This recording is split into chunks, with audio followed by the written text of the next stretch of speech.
So, good evening, everybody, and thank you for joining us for our Black History Month celebration. This is our final event. We are here with Dr. Sam Lemon. Dr. Sam Lemon is a historian, he is an author, he is a publisher, he is an educator, he is a businessman, he is an activist, he's an advocate, and he is also a great friend of Media Fellowship House. And it is my honor to have him here tonight. My name is Heather Bickley, and I'm the executive director of Media Fellowship House. Thank you for joining us. We have Mr. Robert Keller here, who is one of our board members, and I see we have several members of our local community representing a lot of different sectors. So it's really great to see so many people here to hear Dr. Lemon's story. Dr. Lemon is here tonight in capacity as an author and a historian. Dr. Lemon descends from a very prominent media family that has been in the area since the 1860s, and he is here tonight to share some of that history. He's spent countless hours researching the history and learning about his family and the role that they played in media and media's history, and he published that in a book. So before I give away his entire story, I'm going to turn the presentation over to him. And Dr. Lemon, thank you very much for being here. You're a good friend to Media Fellowship House, and we appreciate that. So thank you. Look forward to what you have to say. My pleasure. Thanks for the great invitation. And again, I'm really happy to see so many people here tonight. I've got a whole bunch of stuff to cover, and what I want to do is kind of go through the PowerPoint I prepared for this evening. And as Heather mentioned, if you have questions, it might be best to kind of put them in the chat so she can, keep track of them. And if I'm in the middle of saying something and there was something that wasn't clear, or it needs a correction or something, please feel free to ask me. But most of the questions, if we could hold them for the end, because they do have a good size PowerPoint to show you, that would be absolutely terrific. And Dr. Um, Lemon, I'm going to be the first one to interrupt you if you don't mind. If you do have a question that you'd like to ask while he's speaking for some clarity, if you could put that in the chat, then I'll be able to kind of wave to him and get his attention so that we don't disrupt his flow of thought like I just did. So thank you very much. you're quite welcome. So it's really neat to be streaming in live. This is the home of my great grandfather, William Henry Ridley. He was the first member of color to be admitted to the Delaware County Bar back in 1891. He bought this house in 1920, and it's always been in my family. I'm the fourth owner, and he used to sit in this very room before my time and read his law books. And he was somebody who always seemed like a hero to me, as did all my ancestors. And his daughter, his only child, as a matter of fact, my grandmother, I lived here with her when I was a kid, and we spent countless hours together. And fortunately, my family had a lot of old vintage photographs, and she'd spread all the pictures out on the dining room table, and we would just spend hours talking about each one. And I had a million questions, and we made a pretty neat odd couple, because I never got tired of asking questions, and she never got tired of answering, fortunately. But at a very young age, I became kind of the family historian, because I just had the ability to memorize, dates and names and things. My mind was, kind of like a sponge in those days. Today, it's more like a sieve. But it really has stuck with me, and the importance of maintaining oral history in families. I mean, you can write stuff down, but if you have it in your mind, it's critically important, and it's a great way to pass on family history and tradition and culture and that sort of thing. So why don't I go ahead and I'm going to start the PowerPoint, and you'll be seeing more of that than you'll be seeing me for the time being. Okay, so I need the host to enable me to do that. Great.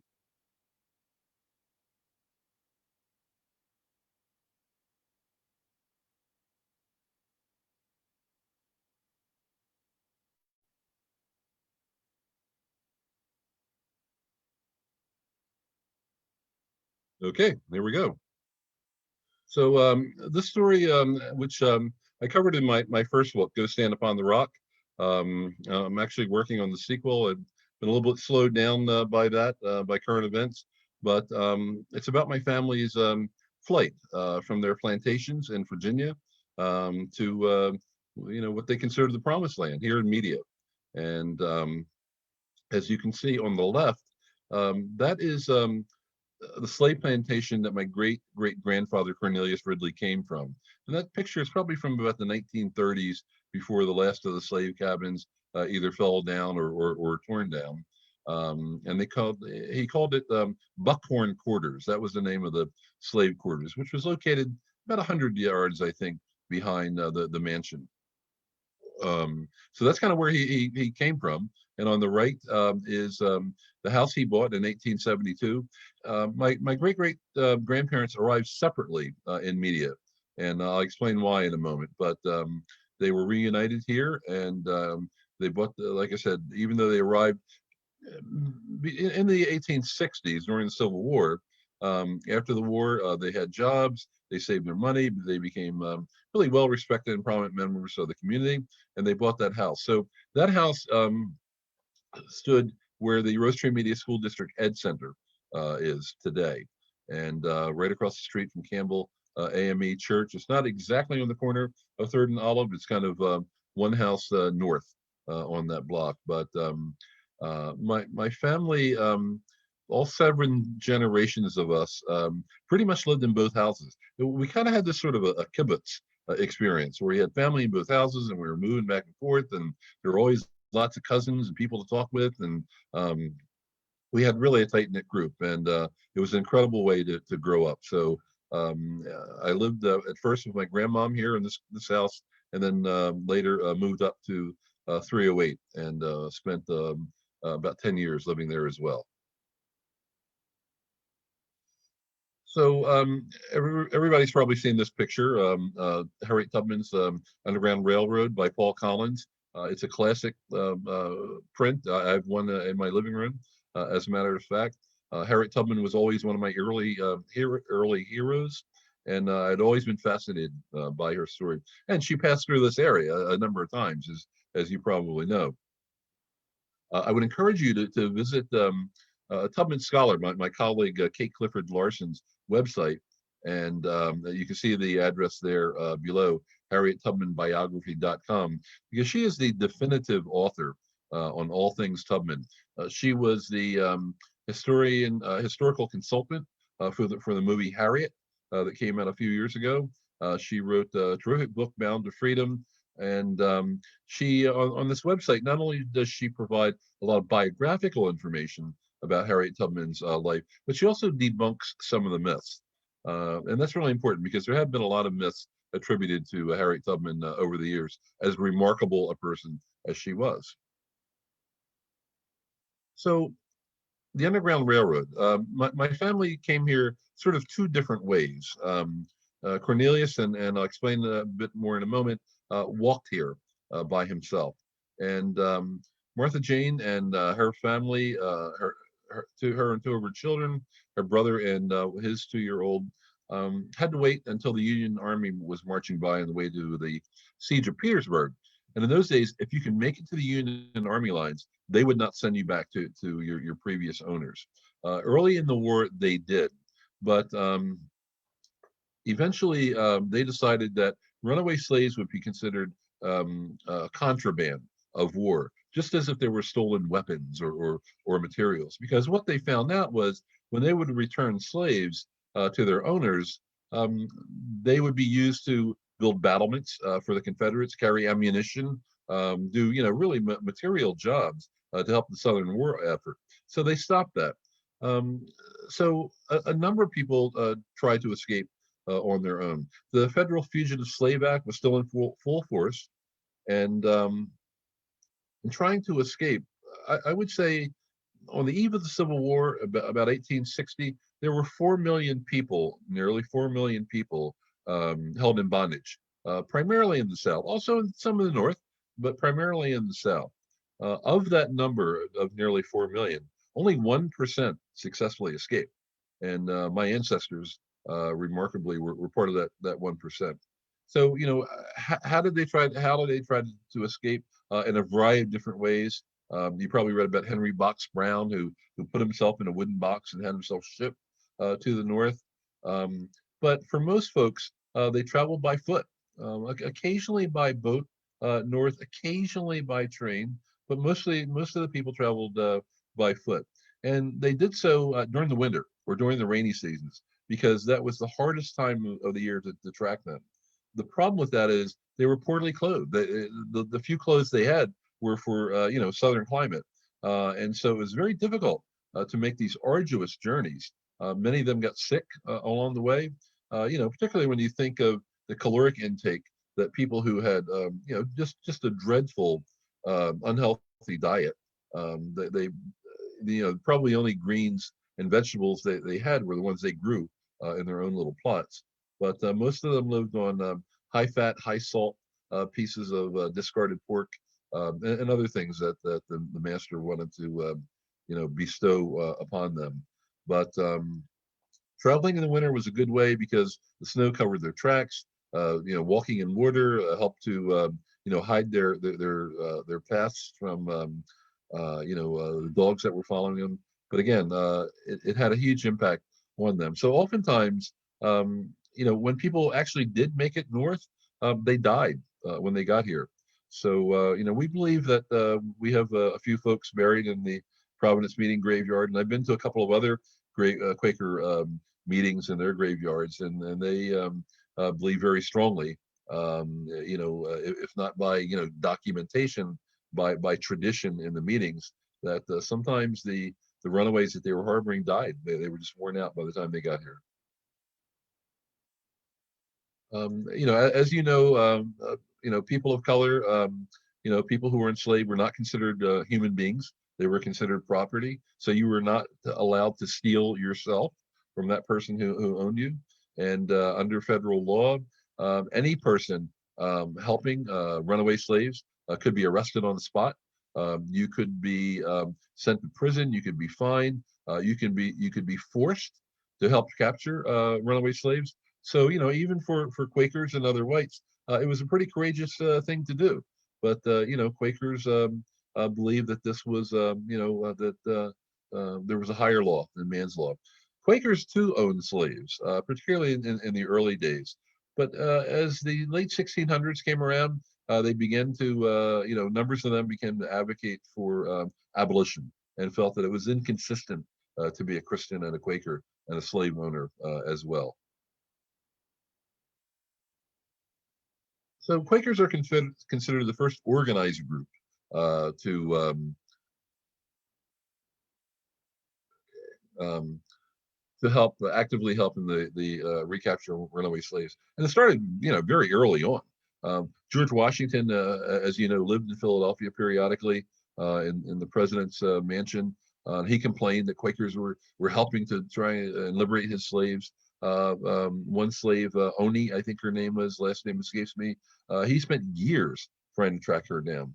But this gentleman, Isaac T. Hopper, set up a network in Philly in the early 1800s. And there were also Quakers active in Virginia and North Carolina and other places in the South. The AME Church was instrumental in providing, hiding places and sustenance and support for runaways as well. But it wasn't just Quakers involved in this. I want to be clear. Lots of people helped, lots of people of color, both free and enslaved. It's likely some American Indians helped as well. So it was really, concerted effort on the part of, some really courageous and ethical people. There's Harriet at the top left there. The first three people, Harriet, and then next to her is Thomas Garrett. The Garrett Road is named for his family in Upper Darby, and William Still. They were an incredibly important triumvirate in the abolition movement. Harriet, as made probably about 14 trips to the South to bring back people. She herself said that she, had rescued, liberated about 70 people. Over time, her numbers became really inflated by later biographers who claimed that she freed, 300 people or 1,000 people, and that there was a $40,000 bounty on her head. This was not true, but that doesn't diminish her incredible courage and fortitude in doing what she did. Thomas Garrett originally lived in Upper Darby on his family's farm. He moved to Wilmington, Delaware, which was a slave state at the time, even though it was part of the Union, because he wanted to be closer to the action. And oftentimes Harriet would meet with him on her way north. He would provide money for shoes and other items for them. And William Still, often called the father of the Underground Railroad, he's buried in Eden Cemetery. But the three of them worked very closely together. So, once Harriet was able to get slaves to Philadelphia, William Still and his family and his colleagues helped them usually to go further on north to upstate New York or Canada. And then Grace Anna Lewis on the far right there, she was an abolitionist, came from an abolitionist family in Chester County, and she is buried in Providence Meeting Graveyard. The two gravestones that you see there, Isaac Yarnall and Elizabeth, her middle name was Smedley Yarnall, they were the Quakers from Providence Meeting who actually directly helped my ancestors when they first arrived in Media. The Yarnalls took Cornelius, because he arrived first, into their home, and he lived with them for a year or two while he got situated. He got a basic education, a very basic education at the Blue Hill School, which was up on North Providence Road. But I had always known that local Quakers had helped Cornelius and later Martha Jane, and I knew their names. But it wasn't until after I had become a member of Providence Friends Meeting that I actually learned that they happened to be members of that same meeting. So quite a coincidence, to say the least. The term Underground Railroad, where did it come from? So the first mention of the phrase was in 1931, when a slave named Tice Davids escaped from Kentucky into Ohio, and his owner blamed an Underground Railroad for helping him to escape from freedom, and the name caught on. This is a map of Harriet Tubman's usual routes going north. As you can see, it originates in Bucktown, Maryland, the vicinity in which she was born and grew up through Delaware, through Philadelphia, New Jersey, up to Rochester, and then on to St. Catharines in Canada, because there became a point at which remaining in the United States was not an option. It was still too dangerous because people were tracking her. This is a map showing the local routes from Delaware and Maryland through Eastern PA. This area was a hotbed in terms of Underground Railroad activity. And there were a lot of, really, ardent Quakers and others, whites and blacks, who were focused on this incredible, endeavor that they were doing. Sometimes people also did take boats up the Delaware River as well. I'm not sure about the Schuylkill, but that might have been an option too. But you can see what a network this was. This is a map from the Kennett Underground Railroad Center, and in Chester County, there were 132 known Underground Railroad agents in that county. That included 82 Quakers and 31 blacks. There very well may have been more, but again, oftentimes the records, documentation of the UGRR are sketchy because it was extremely dangerous to keep information, to write anything down. Even William Still, who was the clerk of the Abolition Society in Philadelphia, he did keep some names and some records, which I read that he had actually buried somewhere until the end of the Civil War, because he didn't want anybody getting a hold of those records and tracking people down. So, folks involved with the Underground Railroad were religiously tight-lipped. They didn't really talk much about it. They often didn't know any other conductor or person involved beyond the next person that they knew. And that was purposeful, and that was smart, and able to do that. So, it's tough today in some ways to try and say, well, what exactly were the Underground Railroad stops? There were a good number of them, particularly in our area, again, coming up through Delaware and passing through Pennsylvania. But finding, that name on some sort of official list is going to be darn near impossible. In 1809, I'm not sure if I'll show a picture of the Providence Meeting House in a moment. But in 1699, we had a log cabin built on our site on Providence Road there, and that remained standing for many years. In 1809, they built a one-room schoolhouse behind the log cabin.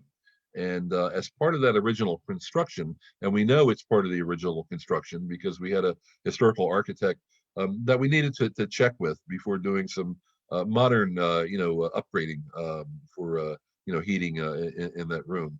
And he looked at it, and he looked at the hiding room, which is under a trap door in this what was then a one-room schoolhouse.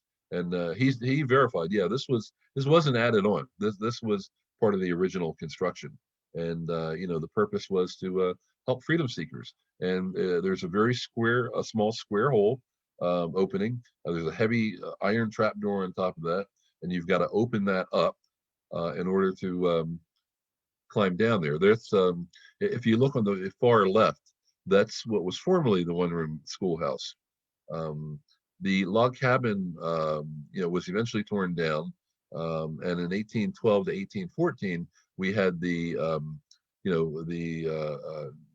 new quote unquote meeting house built. There was another addition in the 1930s, and all of that was annexed together. So if you walk into what was then the one-room schoolhouse, and again, the parameters and that part of the building is pretty much the same. I mean, we have some new carpeting, we have lights, and we have heat and that sort of thing in there now. But you open up that trap door. The room is about 10 feet below. There are some stones, and the entire building, as our meeting house, is built with Pennsylvania fieldstone. But there's some stones that protrude out from the wall that I think could have been helpful as partial stepping stones. And some of my colleagues, fellow Quakers, and I did some research on this room a couple of years ago. Spent a good bit of time down there, and it was a deeply moving experience. It really kind of moved all of us in terms of the thoughts, feelings, impressions, and the experiences that we had while we were down in that room. And that's perhaps a lecture for another day. So this is what the room looks like. It's approximately 8 by 10. It's tough for a guy like me to at 6'2" to stand up fully because the ceiling is only about 6 feet high.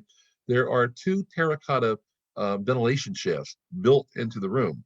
One runs under the floor. They both run under the floor above. One goes to a kind of a false fireplace, and the other ran towards what was then a potbelly stove in the middle of the floor. So there was air down there, so people obviously would not smother. There are no other openings. There are no doors or windows or any other way to access that room. You have to climb down there. So that's not a place where you would store root vegetables or old furniture or things like that. This was built to hide people. It's a dirt floor. We did some digging down there, and we found a few artifacts. We didn't dig through the whole floor in the entire room. Hopefully someday we'll be able to get some formal archaeologists to come and do that. But I tried to reach out to dozens of people, but we just couldn't get anybody involved. But it's a very special spiritual place. So this is my great-grandfather, great-great-grandfather, Cornelius Ridley. He was born in 1839. He said he was the son of his master, who was Colonel Thomas Ridley III.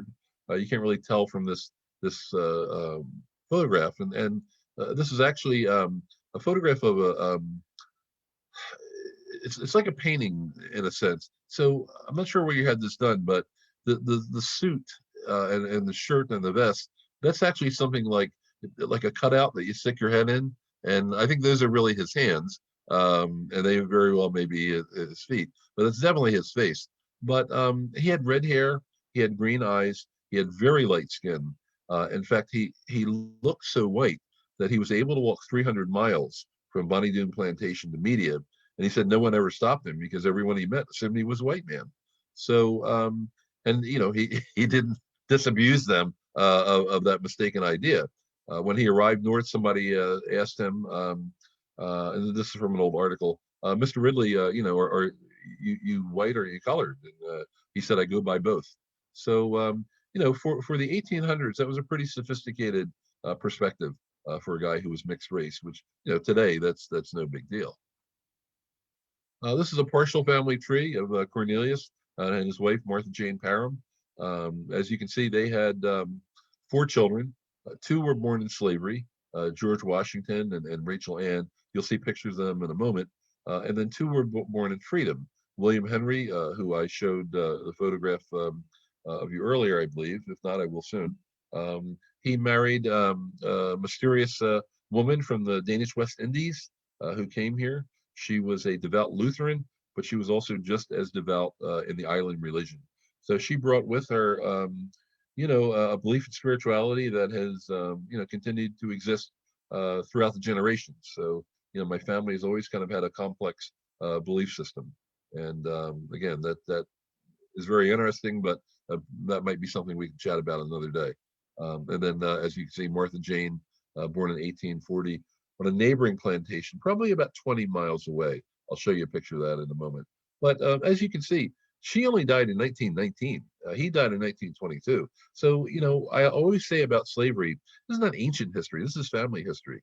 I know people who knew them directly. My grandmother was about 33 when they died. So she had a very clear memory of them and her conversations with them, and she was able to pass on directly to me. So we were able to kind of skip a generation to give me unfiltered family history that otherwise, could have very well, gotten watered down a bit. But, I have their pictures on my wall. I have things that belong to them. So, there's nothing ancient about slavery at all. That's a critical concept that I think a lot of people don't understand. This is the Bonnie Doon Plantation. When I visited it in 1999, it was owned by Colonel Thomas Ridley III. The Ridleys were an extremely wealthy planter family.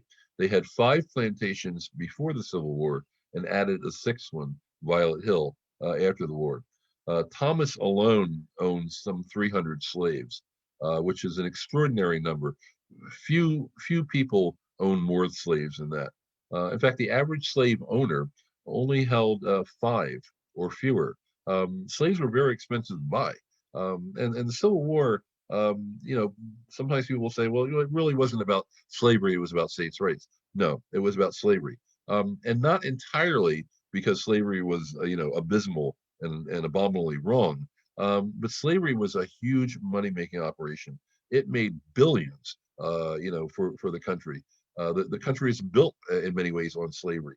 The construction of our infrastructure, the White House was built using slaves. The Capitol building was built using slaves. The Statue of Liberty on top of the Capitol building was, in a foundry, that used slave labor to create that. So, in a way, it's ironic when I hear some people say, when the topic of reparations comes up, and they say, well, that was so long ago, and how do you compensate people? And people should just move on. But slavery was such an incredible money-making dynamo that the individuals and the companies and the insurance companies and the colleges and universities that own slaves are still reaping the financial benefit of of that slave labor today. So, I'm not really sure how you can, inherit millions and millions, if not billions of dollars, and you feel like the people that made that money for you or their descendants deserve nothing, even though you're a descendant of those slave owners. So I think this issue of reparations really needs to be looked at seriously. This is a sign that I took, of Buckhorn, relating to Buckhorn quarters. When my family fled the South, no one had ever been back there to look around. My grandmother could only tell me the names of places, but she didn't know their locations. So, it was a bit of detective work, which took me some years. In those days, there wasn't an ancestry.com yet. There were a couple of, sort of primitive roots websites. But it took some more legwork. And fortunately, through the internet, I met two critically important people to me. One was a descendant of a Ridley slave who was probably Cornelius's uncle, who also was owned by a brother of Colonel Thomas Ridley, and Morgan Muncie is his name. He is an architect in New York and Brooklyn, but we connected. We met in the South. He drove me around Virginia. We located the Bonnie Doon plantation, and he's been a godsend to me.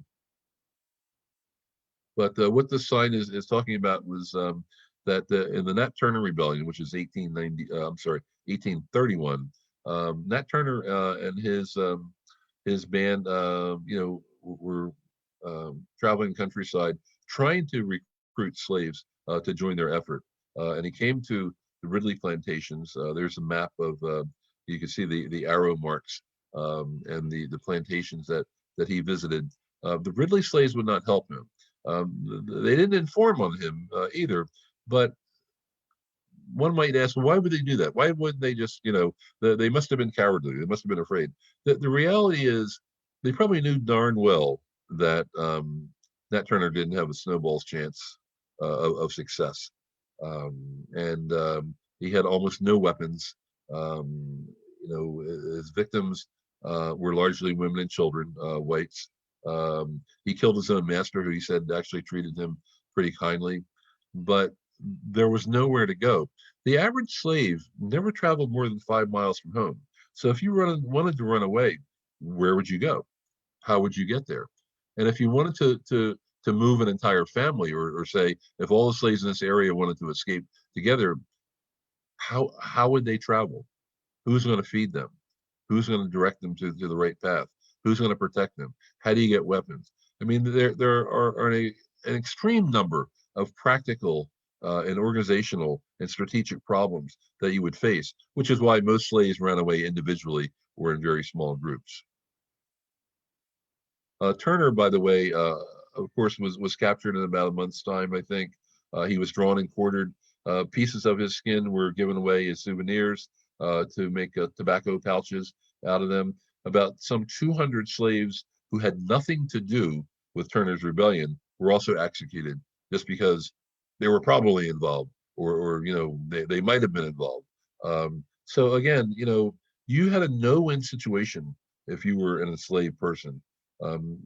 Oftentimes slaves are thought of by some as not being very intelligent, but you had to be quite astute as an enslaved person. You had to be cognizant of your surroundings all the time. You had to be observant of the minutest changes in the behavior or the tone of the speech, or the perspectives or feelings of your enslavers or the people around you. Because as you know, if you looked a white person in the eye, if you said the wrong thing, you could be severely punished, severely.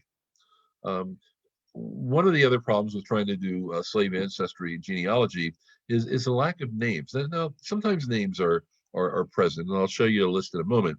But in 1850 and 1860, the U.S. Census had what they call slave schedules. So these were sort of addendums to the census. And this is where the 3/5 of a person comes in, because if a planter with 300 slaves, he can say, well, 2/3 of them vote with me.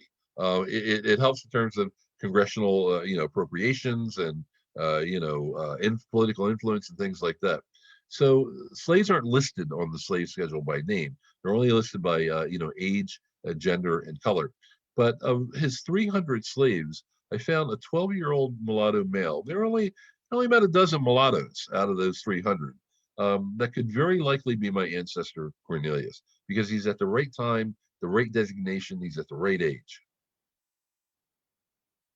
10 years later, on the 1860 schedule, here's a 22 male mulatto, who I think is Cornelius, because again, it fits the exact time frame. And I think it was shortly after this that he decided to escape.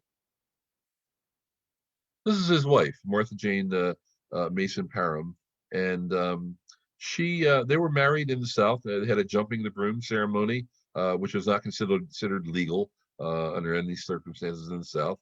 But they met, they fell in love, and they were in neighboring plantations. there. After they moved to Media, they, as I said, bought that little house and became among the founders of Campbell AME Church, which still stands today at 3rd and Olive Streets in Media. Through my cousin Morgan, who we visited the Fortsville plantation. This is where Martha Jane had been enslaved. When I got there, it was summer, and like visiting these places gave me extraordinary experiences. It was almost intoxicating. It was almost overwhelming. And looking at the miles and miles of farmland, thinking, how those enslaved people had to work that land by hand. There were no tractors, there were no plows. I mean, you might have a horse and a plow, but they were digging out those fields. That was only like June when I was there, and I couldn't imagine what it was like in July and August. In Southern Virginia, working from dawn till dusk on very little food, and if you didn't follow through, you would be beaten. It was tough. I felt like when I was looking at that land, I was looking at through my ancestor Martha Jane's eyes. Now this is a picture of her younger, and I'm not sure what the age of this. This is from a tintype photograph that she brought back up with her. I say that she might be about 20 in this photograph. She could be as young as 14. I have no idea. But if you look at her features, she's distinctly West African. In this part of Virginia, a lot of West Africans, from Nigeria and Cameroon and elsewhere, were imported into Virginia, and I just think her features are just striking and remarkable and beautiful. Cornelius said he was treated very well, which is unique for a slave, probably because he looked like the family that owned him. His job on the plantation was that of a carriage driver, which on the scale of things was probably about the best job you could have on the plantation. For one, it enabled you to travel. So he would have had the job of, ferrying the family around, going picking up guests, bringing things, supplies. Again, when you think of the average slave traveling only 5 miles from home, he had a very broad geographic knowledge, which I think was in part would help him to escape. Unlike him, Martha Jane was not treated well. Her job on the plantation was that of a breeding woman, and it started at age 14, and it continued, for about 10 years until she was able to escape. So her children, presumably, most of them were sold off as soon as they were big enough or old enough. We don't know how many children that she had. She never told my grandmother. In fact, she was so traumatized by the experience that she wouldn't talk about the South when she got up here. So you can understand why 10 years of institutional rape might do to you. And part of that was not just the plantation people being mean; it was a money-making operation. And that's one reason why the slave population in the South grew exponentially over how it grew in other places in the Western Hemisphere. And slave owners and slave drivers and foremen, they could have their will with slave women. You couldn't say no. There's nothing you could do. So my thinking is that if she had to do this for 10 years, she could very well have had a child a year. But when she escaped, she only escaped with two, a 2-year-old and a 9-year-old. So, when my grandmother told me that when I was a kid, she said, looked me in the eye, and I was probably about 8 or 9. She said she was a breeding woman, and I don't know how I knew what that meant, but the way that she said it, I knew exactly what it meant, and it forever made an imprint on me, and it forever informed me and changed how I thought about women and children for the rest of my life, to the point in which I felt like among a lot of males, I didn't really fit in quite well because I didn't hold their same perspectives. Because always in the back of my mind, I'm thinking about my blessed ancestor Martha Jane.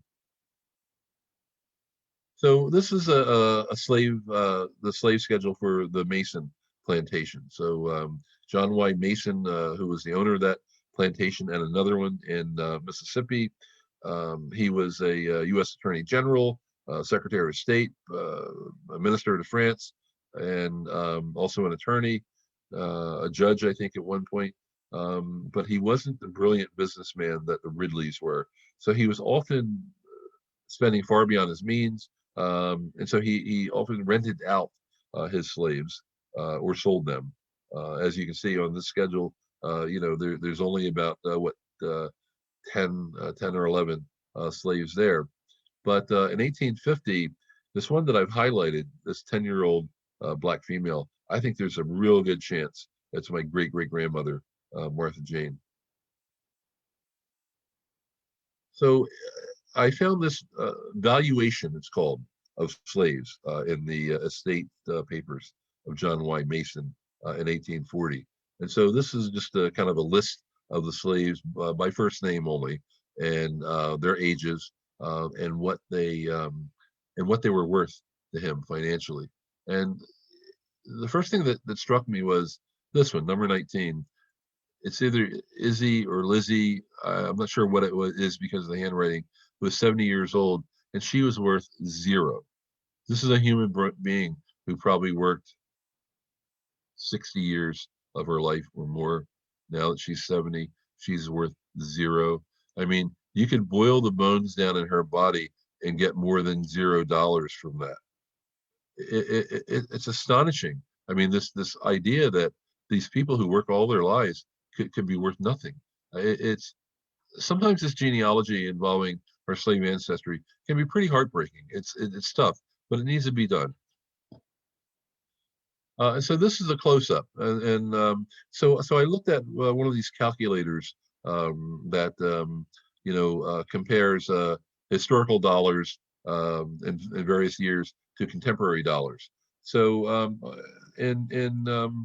let's take so in 1840, $1 would be worth $30 today. So line number 8, this gentleman named Jim, who's a wheelwright. If you had a technical skill like that, you would be worth more money. He was worth $1,200, which would be the equivalent of $36,000 today. Number 9 below him, Mary. I don't know what it might be Diana, Mary Diana, and I'm not sure. She was 19. I'm not sure what the words after that are. That's something to do with child or something. She was worth $1,000. It's probably about what Martha Jane would have been worth. She was worth $30,000 today.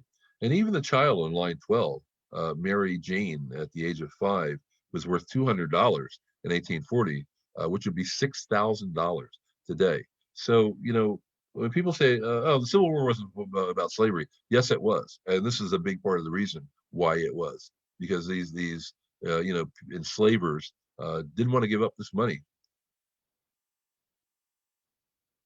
So again, Cornelius arrived first. I think on the eve of the Civil War, probably around 1860, before the first shots were fired in Fort Sumter in 61, because it would not have been safe for a man, even a white man, or presumed to be a white man, walking alone on the roads during the Civil War.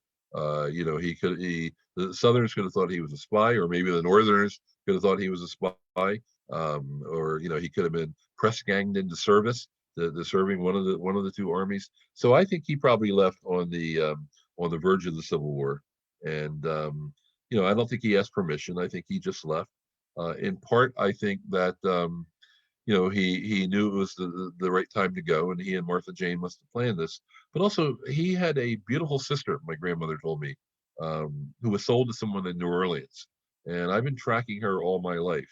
I found a slave import record for the port of New Orleans, and I went to New Orleans twice looking for her, and it resembles a copper-colored woman, who was sold from a slave trader in Richmond, who could very well have been her. I'm not sure. I got to try and do some more research on the other end in terms of who bought her and that sort of thing. But I think that must have hurt him deeply, and it hurts me deeply. Like, another thing people don't understand is these traumatic experiences, they're passed down through the generations, and scientific studies have proven that, for example, descendants of slavery or descendants of the Holocaust or descendants of famines, 2 generations later, they are impacting those descendants psychologically and often physically. So, there's nothing for me to get over, or anybody who's a descendant of people who were enslaved. This is, as William Faulkner said, the past is never dead. In fact, it's not even past. So, I'm never going to forget these people. I owe them a huge debt because I wouldn't be here without them. So, and I want people to know about what happened to them and what kind of country we really have, and how much of the horrors of the Civil War and the Confederacy and racism are still being practiced today. So, like many people who had been enslaved and who had the jumping the broom ceremony, they got married here in Media, as you can see. Must have been I just think a real treat for them. I'm gonna address this in my next book, but I think that would have been really a highlight of their life. That's Cornelius. He is driving a mule team wagon for Hawley and Snowden's on State Street, which is right on near the corner of South Avenue or Veteran Square now, and State Street. And he was remarkably popular. When his son died in 1945, the Bar Association held a special session at the Media Courthouse to honor him. And so they wrote this 5-page tribute, and the tribute begins with talking about his parents, and it says, William H. Ridley was born in the borough of Media, son of Cornelius and Martha Jane, his wife, highly respected residents of the said borough. Cornelius was born and reared as a slave in Virginia, and during or following the Civil War, Media was employed for years by Samuel W. Hawley and later Hawley and Snowden hardware merchants. No man stood higher in the estimation of the people of the county than Cornelius Ridley. So I think that's mighty high praise for a guy who was born a slave and arrived in Media as a runaway slave, and became such a popular and well-respected person in our community. So I mentioned earlier that Martha Jane had 2 children with her. The gentleman in the middle, it was one of them. He was 9 years old when he escaped from slavery with his mother, and he later grew up. He had a contracting business here in Media. He was justice of the peace or deputy sheriff or something in South Media. He owned a home right in the corner of Wallingford Road and South Vernon Street. The house is still there, but I think about him as a 9-year-old and what that might have been like fleeing slavery. And this was his little sister who was 2 years old. Now, along with Martha Jane and her 2 children, also escaping with them was her brother Anderson, and he had a 2-year-old daughter, Sarah. And my grandmother told me that Anderson carried the 2-year-olds. She said it was a wallet, but not the kind of wallet you put in your pocket. It's more like a backpack, essentially. So he carried these 2-year-olds, one his and one his niece, and then George Washington, her son, 9 years old, running alongside of them. So they made it to the Union Army lines at Petersburg. She said she saw the siege, so I know that she did not leave the South before the siege. So I know that Martha Jane was still in the South somewhere between June 15 of 1864 and April 2 of 1865. They eventually, and I'm not sure how exactly, I have some ideas which I describe in my book, made it to a refugee camp at Arlington Heights, which was one of the Civil War forts circling Washington, D.C. at the time. Because Virginia was just right across the river. And so from there, he decided to stay because he got a job at what became Arlington National Cemetery. Arlington had been the plantation of Robert E. Lee. And in order to punish Lee, and figured that he'd never want to come back there again, the Union Army began burying their war dead there. And it became, not just a cemetery, but almost a formal garden. So he got a job there as a gardener. He and his daughter stayed, and then Martha Jane and the 2 children came north to Media. My guess is with the help of Quakers and the Underground Railroad, because there was a Quaker meeting in Southampton County. The building is still there. It's not an active meeting. It's called Blackwater Meeting. And then they wind up at Media at Providence meeting, which is a Quaker meeting. So I don't think it was a coincidence. There's William Henry. That was their first child born in freedom. He was born in what became known as the Minshall House, which is on the corner of Front Street and Providence Road, right across from Providence meeting. He became the first attorney of color to be admitted to the Delaware County Bar in 1891. This is a picture of the bar that year. So I think this is kind of like the freshman class along with other members of the bar. Ridley is in the second row, fourth from the going left from the right-hand side. There's a gentleman there, a black man who is holding a broom or something. So I think that's the way the photographer is letting you know that he was not an attorney. That's a close-up. This is a picture of Williams' high school diploma from 1880, June 1887, June 9, from Media High School. He may have been the first person of color to graduate from the high school. That's the original picture of the high school building, which was then located behind the courthouse where the government center is now. A copy of his headstone there at many famous African Americans are buried at Eden Cemetery. Marian Anderson, for example, Octavius V. Cato, and William Still, among many, many others. If you've never been there, please visit sometime. So we had a memorial to get a headstone because my ancestors were buried without a headstone, and it was important for us to make sure that they got one. So this is the end of my presentation, but there are two people I really got to give some credit to. One is my grandmother. I really haven't shown you a picture of her yet. This is probably about 1910. So she's probably about 19 years old, standing there in front of the courthouse statue of the Union soldier with her father, and standing next to the Hotchkiss guns, they're called, that were used in the Civil War. But she was my bridge to my ancestors, and she was my very first hero. She was a bright, courageous, strong-willed woman, and I miss her every day. I have her picture on my wall. I talk to my ancestors, because like I said, I have their pictures, and I would be nothing without them. And I feel like I owe them a great debt, and that's in part why I wrote the book, Go Stand Upon the Rock. The other gentleman is Bromfield B. Nickel.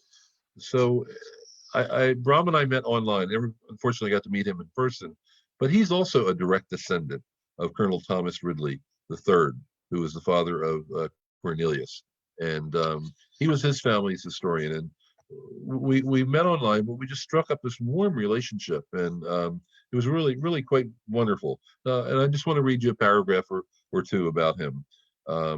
Bromfield Bradford Nickel Jr. was born in 1929, graduated from the venerated Virginia Military Institute class of 1951. He was awarded the Distinguished Service Cross and the Bronze Star Medal while serving as a platoon leader in the 140th Tank Battalion in Korea. He is a member of the Society of the Cincinnati. That society was founded by officers of George Washington and French officers at the end of the Revolution. So when I graduated from Penn, I got my doctorate. I sent him a little note, and he sent me a really wonderful note in response. And he said, "Dear Sam, I can't tell you how very proud I am for all you've accomplished. You're a credit to the Ridleys. The very best of luck to you on your future career. Keep in touch. Your cousin Brom, Pensacola, Florida." And so in my book, I wrote, "To acknowledge the bond of humanity, kinship, and scholarship between a descendant of slaveholders and a descendant of a slave held by them is a tribute to the fraternity of man. I am greatly honored by my friend and kinsman's recognition. I'm equally honored by the recognition of my kinship with the descendants of Ridley slaves who remained in Southampton County after my ancestors fled 150 years ago."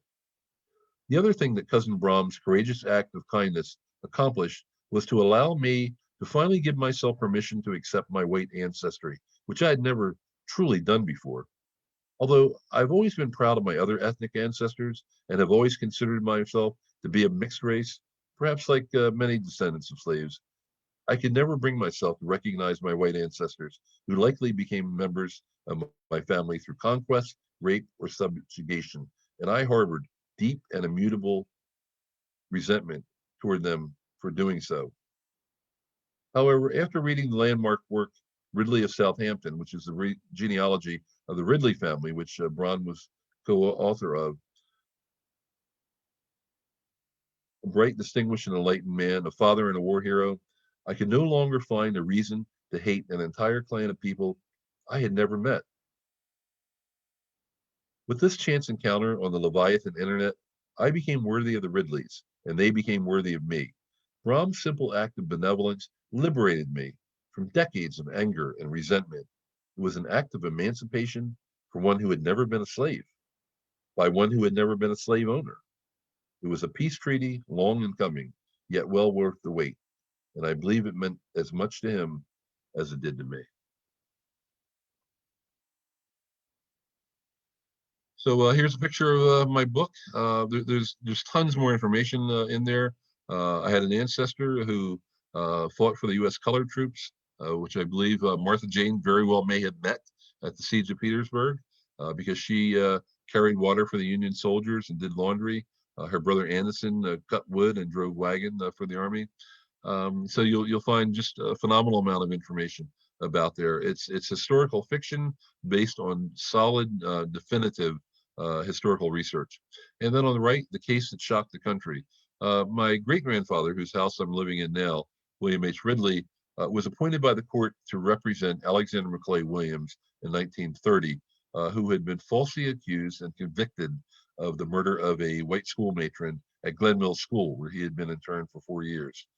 He unfortunately lost the case, and Alexander is still the youngest person today to die in an electric chair by the state. He was just 16 years old. So I've been talking with the bar and other members of the legal community for some time now to see if we can get this case back in the court, because I think I can prove this kid was innocent. So again, both books are available on Amazon.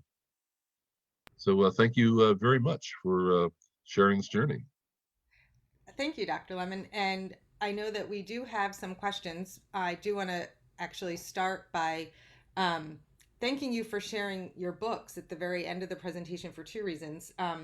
Your story was really powerful and emotional, and I wasn't sure I was going to be able to talk, so I'm really glad you gave me a minute or two to gather myself.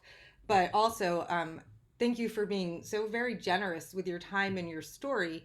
And Dr. Lemon's been a friend to Media Fellowship House for a long time, and he is here out of generosity. So I would very much appreciate if everybody would join me in buying the books to support Dr. Lemon's research and also to learn some more details of the story.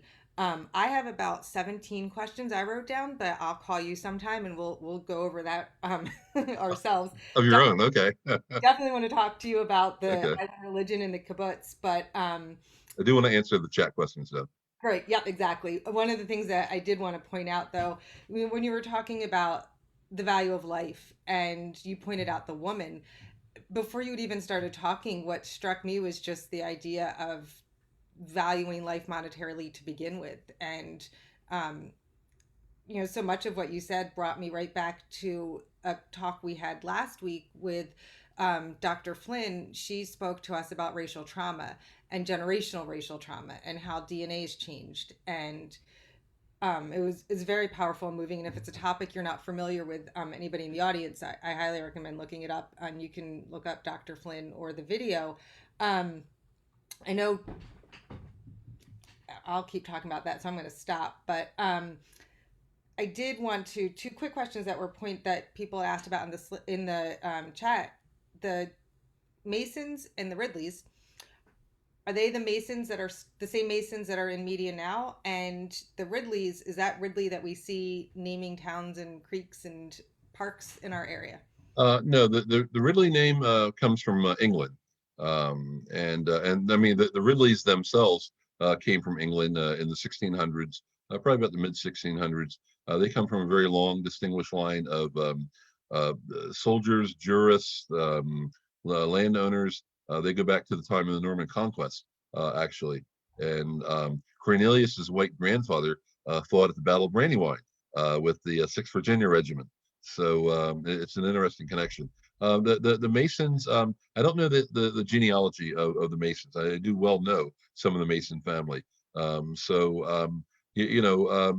often took on the names of the people who had owned them. I think in part because it was one way to kind of formulate an identity so people could, family members who were lost or disconnected could find them. It might be possible, but I have no. That's not a branch of a genealogy I've delved into. Fair enough. One of our previous speakers, Dr. Foman from Westchester University, has been doing research. It's called the DNA Discussion Project, and she does DNA testing on people to spark conversations about race and identity. I think you'd be very interested in that. One of the questions that just popped into the chat that I think is interesting, and then I'll go back to one of the first questions. How did your great great grandparents know to find each other once everybody was in media? The Quakers had to be involved.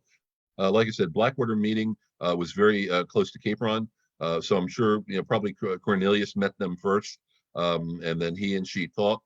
They had to travel separately. They could not have traveled together. Would have looked very suspicious had they done so. That's why I say, although I don't know all the details because they were not written down, and it was safer not to have such details written down. But for them, for him to leave uh, you know, for him to live close to a Quaker meeting in near the Bonnie Doon plantation, and then arrive in media where he's immediately taken in by the Ernals. That's got to be the connection, the Quaker connection. Very cool. Thank you. And thank you also for connecting me to Mr. McNeil, who shared family history as well that dates Saw back that. to the 1860s in media, which was really interesting. There's so much deep, deep history in media that I wasn't aware of until I started doing just this tiny bit of research. So I can only imagine. Somebody was asking about the Germantown White House and if George Washington owned enslaved people at that location. And then after that, if you do have questions, if you'd like to raise your hand or put them in the chat, we'll bring them to Dr. Lemon's attention. Yeah, I definitely want to get to the questions because I talked a long time, so I don't want to don't want to ignore anyone. Um, so the Germantown White House, I'm not familiar with. I know that when Washington lived in because Philadelphia was the capital, I believe, at certain points, that he did bring slaves with him, and he was pretty slick because he kept cycling them out of Pennsylvania because apparently the law at the time is if you spent X number of months here or X number of years here, you would get your freedom. So he was pretty crafty in making sure that didn't happen. Oni Judge, I think her name was able to escape. And I see Joy Washington nodding yes, that she was able to escape. But he probably owned 1,000 slaves or so. And if you read about him, some of the teeth he had were taken from slaves, and some of it was ivory, and they weren't wooden teeth. So he was a guy with a very mixed record. And Next question. she had put the name, that's who asked the question, and she'd put Miss Judge's name in the, or no, somebody else put the name in the chat, and then she asked the question. Um, have you ever considered making a Black History tour or signs in media to share this history? Something that might be useful for the local schools or the adults. No, I hadn't considered that. I've given a ton of lectures, a couple for Media Fellowship House and also Providence Meeting. But that's something I would certainly be amenable to if I could connect with like-minded people and find a way to have those tours. And we're hoping that once the pandemic lifts, that we'll be able to show people the hiding room that we have at Providence Meeting. Great. And I saw Ms. Washington said that she's going to take that to council, and maybe the three of us can get together and brainstorm how council, fellowship house, and yourself can make that happen. I think that would be a wonderful way to preserve some of this history even longer. 'Cause one of the things that you said, nothing ancient. There's nothing ancient about slavery, and I do think that's a point that is very, very lost on kids. I had the privilege of being a history teacher for a long time, and anything that takes place a minute before you're born in a children's mind is very ancient history. And so you're really reinforcing to kids in particular just how current this history is that I think is really profound. I'm glad that you brought that up. Um, somebody mentioned that it would be wonderful to see some of your books as recommended reading for our local schools. While we wait for one more question in the chat, if people still had questions for you, I was curious, and you shared a little bit about this, but I was really touched by how personal this story is, and I really appreciated your willingness to share so much.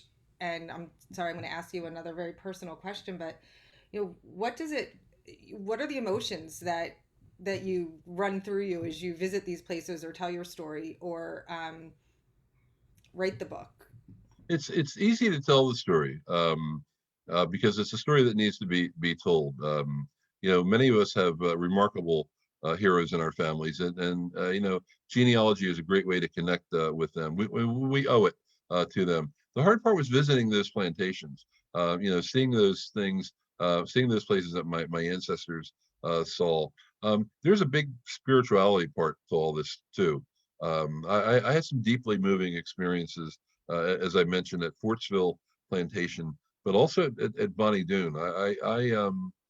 Again, and this could be a discussion, a topic for another discussion, but you know, these people, they're not dead to me. I talk with them. Now they don't talk back, fortunately, but I'm emotionally connected to them, and I feel like I have an obligation. And this is part of the reason why I don't know that I would say I have a chip on my shoulder. Maybe I do when it comes to racism, but I'm not putting up with that. And I challenge everybody to confront racism, because one of the problems that I see is too many nice people just let it go, just allow it to exist in front of them within their families or friends. And black people are only 12.9% of the entire U.S. population. If like-minded, ethical, good-hearted white people don't get involved, and they always have. Obviously, whites helped my ancestors escape from slavery. Many whites suffered and were killed during the civil rights movement. We're standing up for the rights of black people, but we need a resurgence of that today, because what has happened in the last 4 years has been horrific. So yeah, it's a big spiritual component, and you know it's also rewarding to find the places that nobody in my family knew where they were, and they only existed for name, via name. How are Sure. we doing on the questions in the chat? We have Uh, one or two more that I'm going to ask you about, but I I was gonna say I fully understand what you're speaking about with connection to the past. Anybody who's watching who's even knows me for half a second, I speak about my grandmother and grandfather as if they're with me almost every day. They're an embarrassingly large part of my social media presence. But in terms of what you were saying, I was recently engaged in a conversation with somebody about just like generally speaking, it's human nature to care what people think of us, but there's a very big difference between wanting people to like us and wanting people to know what we believe in and who we are. And I wish there were more people in the second camp, because I think that would create the courage for people to confront racism when they see it in society. We don't have to be liked. We have to be known, and our values have to be known, and they're not, the values of our community aren't going to change until people of like mind start speaking louder. Joy put in the chat, Miss Washington put in the chat, that's the problem with dog whistles and microaggressions. It's still racist. Right, all implicit bias and all of the microaggressions that happen. Thank you for pointing that out. Somebody did ask us, somebody also was sharing, Miss Brown shared that she also is spiritual and feels connected to her ancestors. I think that's very common with a lot of people. Thank you for sharing that. And Miss Roper wants to know, were the main characters in the slave quarters like Mama Roo based on your grandmother's stories? Somewhat. The characters and it's mostly real people in my book, but I did invent some characters based on kind of a composite of people who were like that or lived like that during that particular time.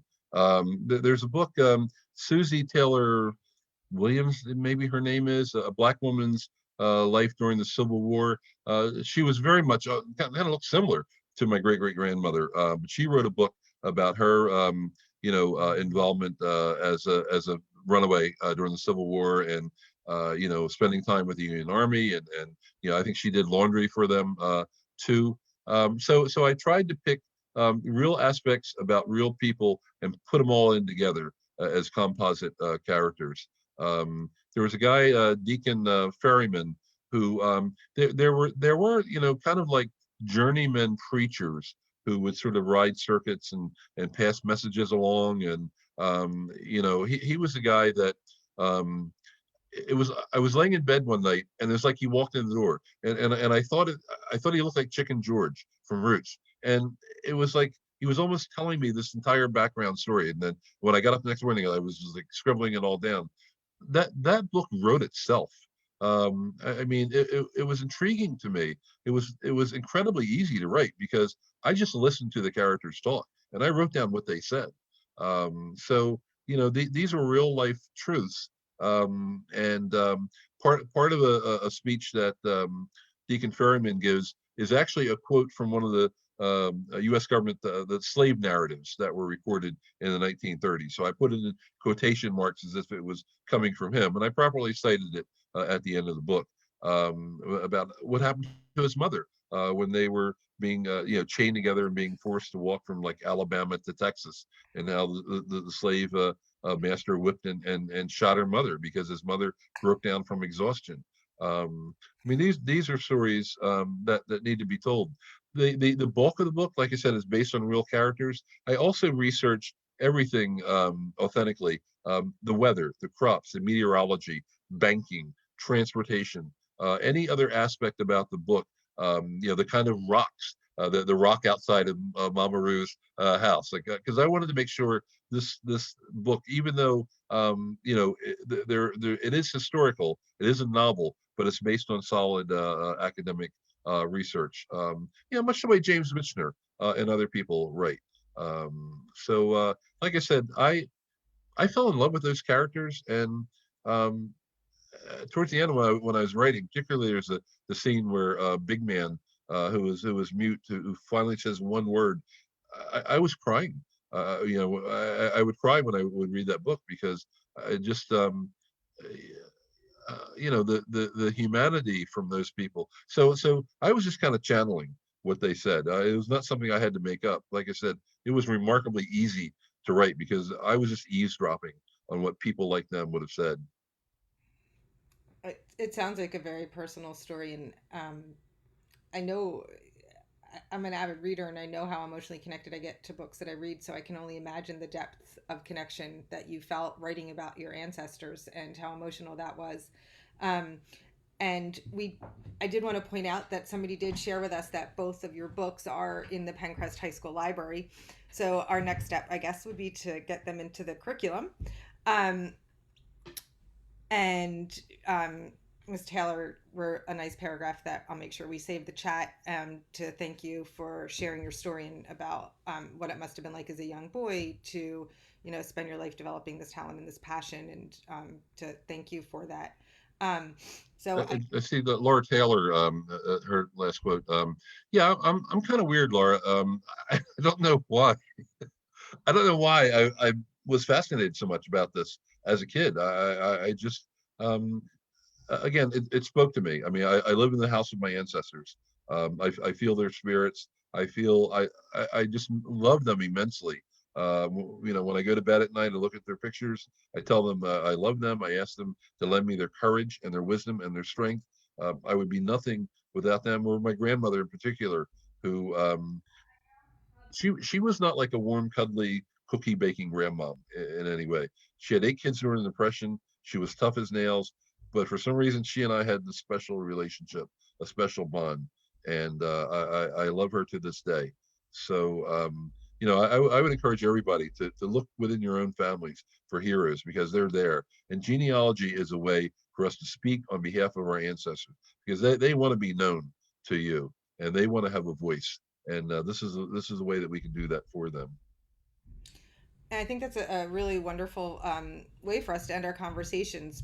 I appreciate you giving voice to your family's ancestry and to your family's history. I know I learned a lot tonight, and I probably don't even realize the depth of what I learned. I think I'm going to be reflecting on what you shared for quite a long time.